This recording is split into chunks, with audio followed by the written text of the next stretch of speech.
From Lagos, the nation's commercial capital, this is the news at 10. Live from Channels Television. Reporting tonight, Amarachi Ubari. Good evening and welcome. Tonight, the Edo State's Governor Adams Oshiomhole survives a road accident in his state.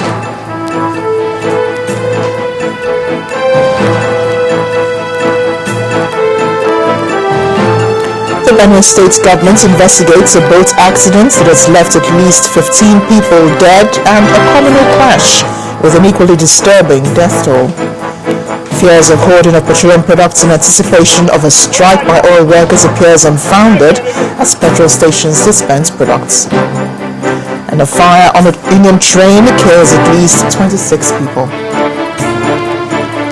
On business news, the Central Bank of Nigeria releases a strategy document on national financial inclusion.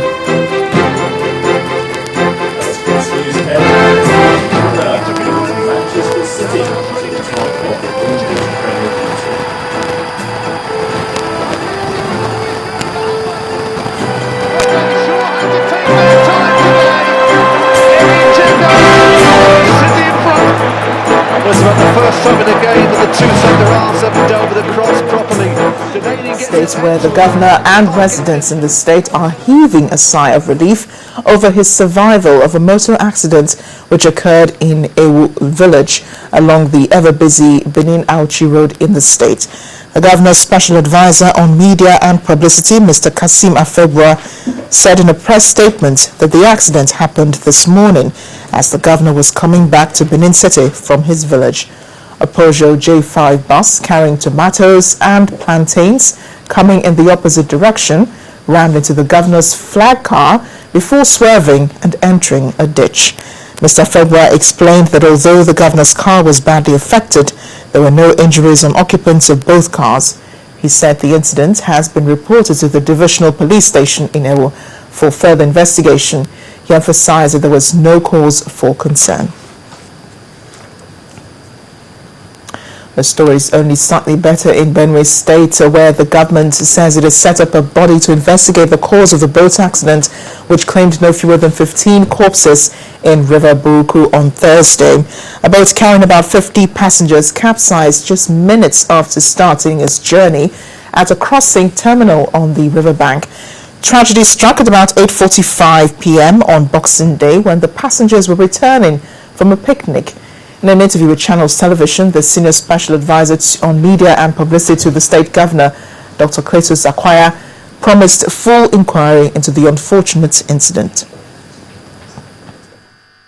The people of Benue State are mourning the unfortunate death of these people, most of them young people, and the police are investigating this matter, but I think the figures may have been exaggerated in the media because the bodies recovered from the mishap, I think 18 bodies may have been recovered, but there is a check being conducted to know whether persons are missing who may have perished in a mishap. The state government is launching an investigation into the situation as what led to this mishap. The clashes between the thief farmers and the Fulani herdsmen in Benue State has been a recurrent decimal in the last 3 or 4 years. And it's difficult to say what exactly is the remote or immediate cause of this incident or this situation.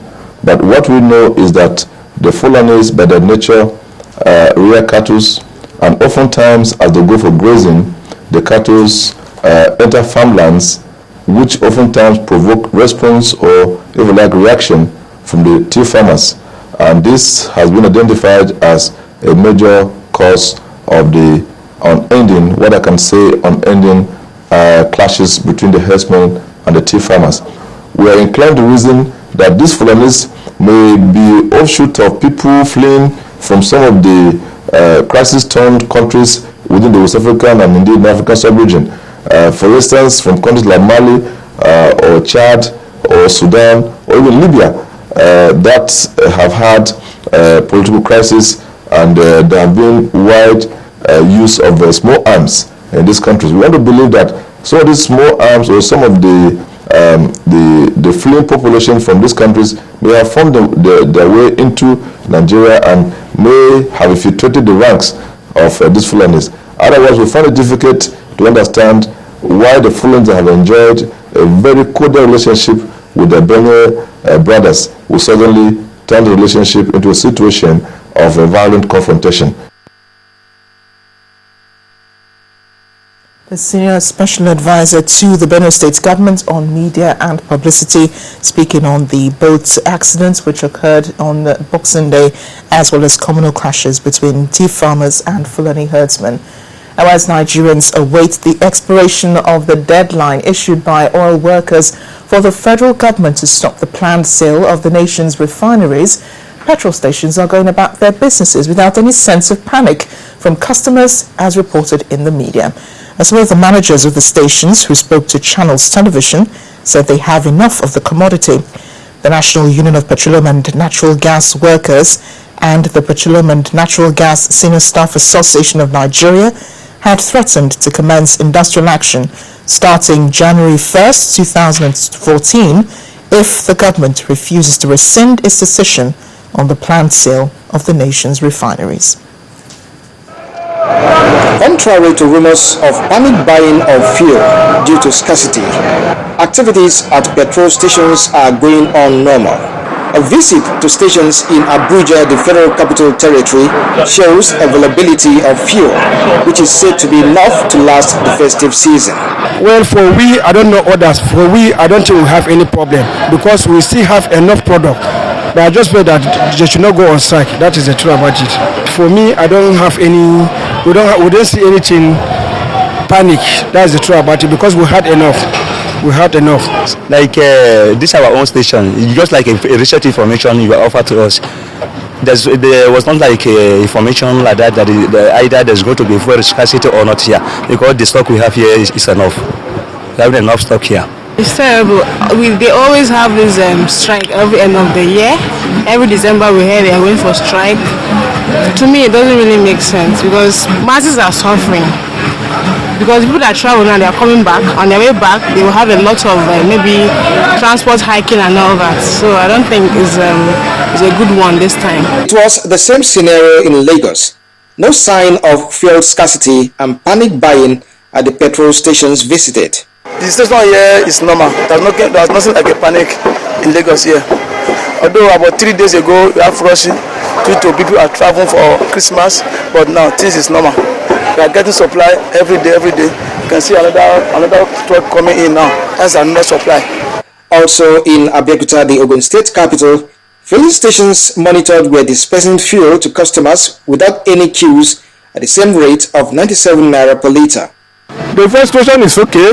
The traffic is liked. You know, there's not much vehicles here. We have just these 2 vehicles. I've been here in the last 5 minutes. I'm sure before I spend 10 minutes here, I'll purchase my fuel and go away from here. We are still seeing the fuel to buy. There's no queue presently. All the filling stations are seeing, people are still patronizing them and they are getting the fuel at the control price. While it appears all is well, Nigerians are hoping that the tempo is sustained by the authorities to ensure availability of petroleum products even in the face of threat of industrial action by oil workers. Kelvin Obetin, Channels Television News.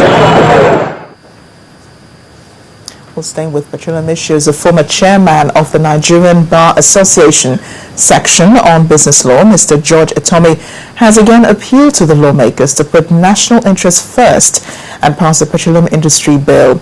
In an interview with our judiciary correspondent, Shalashiele, Mr. Etomi says the existing structure does not allow gas to get its right pricing, and the passage of the PIB is guaranteed to make power more readily available and cheaper for the consumer. I think the appeal must go out again. Legislators must be more nationalistic than they are now in looking at issues. We cannot continue to run an economy in which all the emphasis is on sharing. The reason it's not being passed today are issues to do with we don't want a certain percentage of revenue to go to certain areas and all that should not be emphasis. By far more of far greater importance are issues to do with what the PIB would do to release gas that's currently trapped in the system because the existing structure does not allow gas to get its right pricing for it to be worked by a lot of these IOCs. Now this gas, when it's released, can be piped to the existing power producers, the generating companies. So does that mean more revenue? Not only does it mean more revenue to the Federation, it actually means the cheapest source of power to produce energy. That is really what it means, which means that with all the planned generating capacity, 10,000 megawatts we're talking about, first of all, if we don't release the PIB, the gas there will not be available. So it's no, you still have hydro, you still have solar, but in practical terms, those are more expensive than gas. Gas is cheap and it's available and it's being flared. In some cases, being injected, being wasted. So once you get the right pricing, it makes economic sense to those who produce it. They will sell it. And when they sell it, the power generating companies will then use it to be the source to generate power. And that's then thrown into the national grid, transmitted, and comes down to distribution. This is the link. And once it comes to distribution, it means there is more energy available to give to consumers across the board at affordable rates.